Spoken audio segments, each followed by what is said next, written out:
en fait, l'arrêt de bus, ça c'est nouveau, pas ici. Mais l'arrêt de bus, t'es pas devant, voilà, au bord de la route. Mais après, c'est bien parce qu'après, on place au bord de la route, tu fais l'embouteillage. Et là, elle a fait un truc, voilà, on a moins l'embouteillage. Ouais. Souvent, je prends le bus. Avant, c'était que il y avait des arbres partout, mais je trouve que c'est mieux, ça relève le quartier. C'est mieux pour les gens et pour nous-mêmes, et c'est plus facile l'accès. On se retrouve mieux qu'avant. Mais pour nous, en tant que chauffeur, donc c'est mieux parce qu'on ne gêne pas la circulation, on n'a pas la pression des usagers de la route. Mais après, bon, on passe en dehors là-bas. On a des petits aménagements à faire, donc il reste à voir pour 2018.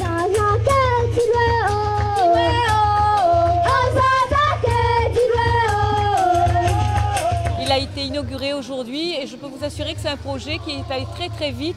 En fait, c'était une grande surface, c'était du foncier qui était abandonné, qui était recouvert d'herbe et de poussière. Et puis le TCO et la SEMTO, tous les deux sont venus me voir en me disant, ils m'ont parlé du projet du pôle d'échange et je me suis dit on y va parce que c'est un super projet, ça va permettre justement à réguler la mobilité, le flux de circulation sur Saint-Giléo et aussi donner plus de confort aux usagers des bus. Saint-Giléo a besoin de bouger. Quand je dis Saint-Giléo, c'est Saint-Paul, mais on bouge. Ça se voit peut-être pas trop, mais aujourd'hui quand même, il y a un point fort qui marque Saint-Giléo, c'est l'inauguration de ce pôle d'échange et je peux vous assurer que je suis fière. Cet outil va amener aujourd'hui pour cette population, pour tous les gens qui prennent le bus, un confort et de la sécurité. C'est une rue où il y a beaucoup de voitures qui circulent pour desservir bien sûr tous les Hauts-de-Saint-Paul. Donc aujourd'hui, notre métier, le SEMTO gère la gestion, l'exploitation. Mais l'exploitation passe aussi par l'accueil du public.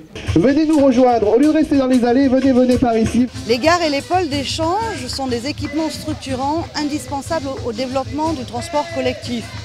La région qui gère le réseau Carjaune depuis le 1er janvier 2017 va investir pour réhabiliter les 4 gares dont elle a hérité. Et courant 2018, des travaux vont être entrepris pour améliorer bien sûr l'accessibilité des personnes handicapées, mais rendre beaucoup plus attractifs les gares Carjaune du territoire. Nous allons bientôt inaugurer dans quelques semaines le pôle d'échange de Duparc, qui est vraiment un modèle d'intermodalité sur notre territoire. Ce sera même le premier à être aussi performant, à être aussi généreux.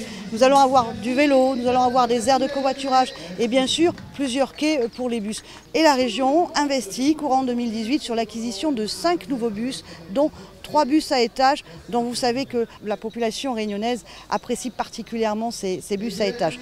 Donc nous sommes vraiment sur une logique de développement, de partenariat aussi avec tous les acteurs des transports, des placements et de partenariat, et c'est important et essentiel, avec les usagers des transports collectifs.